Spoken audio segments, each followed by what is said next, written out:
And many Christians, some of you are watching me right now, you are mad. You're getting angry. You're getting worked up because I am saying that I don't believe in a white Jesus with blue eyes. No, you cannot say that. You are denying Jesus. Why did you allow the white people to make a white idol and you never complained? Now I'm saying it, you are getting angry. Why are you angry? You are not angry with me. You are angry with yourself. That you have been lied to for a long time. And for the first time, you meet information on your face, and it's causing lots of what we call here psychological misunderstanding, cognitive dissonance in more professional psychological language. It's your own conflict in your own mind with your own belief system. Decolonize God. Number two, decolonize humanity. We cannot be taken only as Africans who don't have a soul. We are Africans.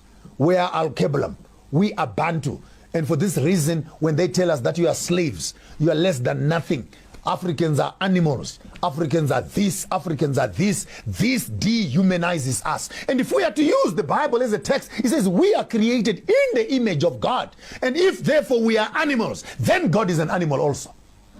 If we are stupid, then God is stupid also. And if we are less than human, then God is also less than human. Because what we say, we are in the image of the one who created us. Then we look like the one who has created us. And he who insults me, insults the one who has created me and has made me to be what I am. Therefore, an African must also have permission to identify with a God that looks like him. Yes, Buddhas in China, they can talk to their own Buddha. And the white people can create their own Messiah also, that blue-eyed boy, and hang them around. That's for them. Yes. So what's wrong? If he's an African, and if it does not matter whether Jesus is black or white, then can we please have a Chinese one? Can we please have an Indian God also? Because it does not matter. Then all of a sudden, no, we cannot make him anything except white. Then you are giving white people an unnecessary privilege to terrorize the rest of us with their white concept of superiority, which translates itself into politics. We shall conclude there. Then thirdly, we need to decolonize and deconstruct the Messiah, the whole picture of Jesus. If you have a Jesus in your house, a white picture of a Jesus in your house, please burn it. That's a demon that is in your house. If you have a book that has a white picture of a white Jesus on it, please burn that book. Those are white demons. If you have a small little cross on your neck that is hanging with a white Jesus on it, that small little blue-eyed boy, burn it. That is a demon you are carrying in yourself. And we cannot as black people be calling on white demons to oppress us and evoking them, calling these white spirits to come and have superiority over us. The true God of the Bible was not a white man. Madagascar is 100 and something, 200 kilometers away from Africa. It's part of Africa. Yet North Africa, which is Israel, is separated by the Suez Canal and is not part of Africa. And this canal was dug a few days ago. Are you okay in your head? We are on the same Platonic stone, Africa and Middle East. And God created a garden east of Eden. Therefore, Africa is Eden. We need to decolonize this Jesus story and throw away a white Jesus with his idols. I don't believe in a white movie star from Hollywood who is supposed to have come around and saved me from my sins. How can a white boy with blue eyes die for Africans when they cannot even share land with us? Show me one white man who has died for a black man. Show me one white man.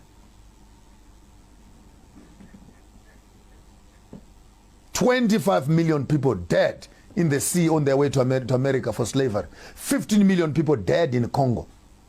25 plus 15, 40 million plus people dead. And all their blood means nothing except the blood of a white boy. If you are going to do theology, do it correctly. Do it correctly. And give me an option. If I want to believe in a white Jesus, I'll believe in a white Jesus. If I want to believe in a black Jesus, I'll believe in a black Jesus. But if you want to be true to the biblical text, then be honest as theologians. And I'm embarrassed to be sitting here as a theologian together with some of my theological friends who have gone to school to study. And when you come out of school to study, we actually continue to promote the wrong theology and push it in front of our own people. We have become the colonizers ourselves, Uncle Toms, who are sitting on the conscience of our people. which is wrong. Which is wrong. How do you sleep at night taking money from widows and orphans? How do you sleep at night taking money from people who cannot afford food and bread because Jesus will bless them? For the past 15 years they've been giving their offerings to you and their lives have not changed. What is the problem? Because you don't have faith. You don't have faith. When Amfundis, do you have faith in collecting money from us? So we need to understand and deconstruct the whole picture and ideology of this white Messiah. And as long as we worship a white Messiah, my submission to you is that we are not worshiping the truth of the text. This is an academic exercise we're doing here.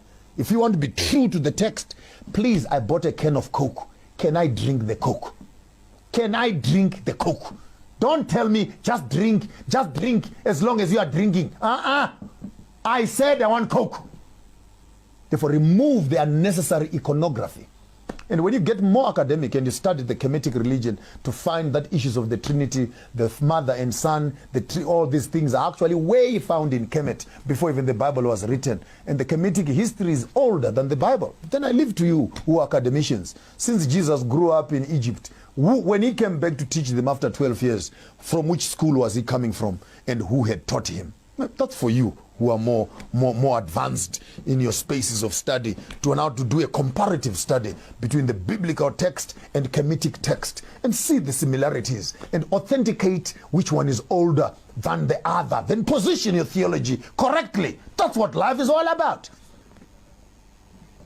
And ultimately, when you come there, you decolonize God, decolonize humanity, decolonize the Messiah, decolonize salvation. Stop selling religion. Stop selling hope to the people. Give people practical solutions.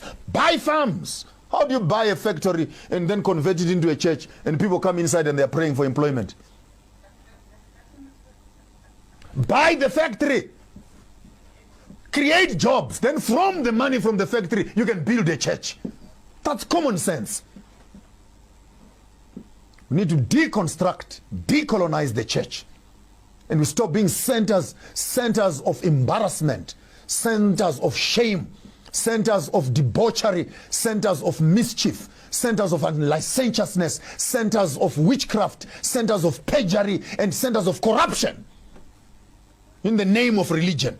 And you don't want it to be spoken about, by the way. Ministers get very touchy. They get very touchy. They don't want it to be spoken about because you are bringing the body of Christ into disarray. There's no body of Christ that is so rotten and evil like this. We need to fix these things as Africans because Christianity has become a partner of colonialism. I'll say it again. Christianity has become a partner of colonialism. Why am I saying that? Because after colonizing us, they were drinking coffee together. They never stood to oppose colonialism. They were benefiting from it. All your cities here have churches that are standing. The church right now in Africa owns more land than many businesses because they were in harmony with the government. May we have some land, please? They were given land. May we have some land? They were given land. Did they even condemn that what they were doing was wrong? The church was benefiting. Even now, there are churches that are still benefiting from colonialism. I'm not ashamed to say this. Even the church that I come from, my own church, is still running on the lines of segregation. Whites worship alone, blacks worship alone. We cannot even unite because of racism. The racism, is it biblical? No, it's not biblical. But the church will not stop it because it is founded on the principles of racism and segregation. And now all of a sudden, some other white man from Europe wants to come and run a seminar in Britain of how we must manage racism. How can a racist come and teach us how not to become racist? How can a colonizer come and tell us how to decolonize ourselves? How do you have a conversation with yourself as an abuser of the system? Now you want to come and tell people how to manage and tolerate abuse. How can you be so narcissistic as an organization that you become so insensitive to the needs of the people that it is a conversation by yourself? You colonize the black people. You abuse the black people. You come around a few days later. You want to help the black people to tolerate and manage the colonialism that you gave to them. Are you okay in your head? When you finish abusing a person, when a person is abused, the most horrible thing you can do after raping someone is, oh, let me help you to clean up. Please, leave me alone. You've done what you wanted to do. Can you just get away from here? Let me find love and comfort from people that care for me, and I'll clean up my wounds. And when I am finally clean, and I come back to you and I want to deal with you. You did what you wanted to do and you walked away. When I come back and I do to you what I want to do, you don't have the right of telling me what to do and what not to do. This is where colonialism and politics fail to understand. The colonialist came here. The oppressor came here. They took land, raped the women, destroyed the infrastructure, destroyed our culture and everything else. Then they give you a democratic system with a constitution to help you to manage how to repair yourselves. We cannot tolerate that. You have done what you want to do as Europeans. Step aside. Allow us as black people to decide what we want to do with you. You can't be an abuser and be a judge of the same abuse again. Does this make sense, good people? Maybe I'm losing my mind, people. Help me here. Does it make sense? I'm a recovering abused child of Christianity. I'm recovering from the white nonsense.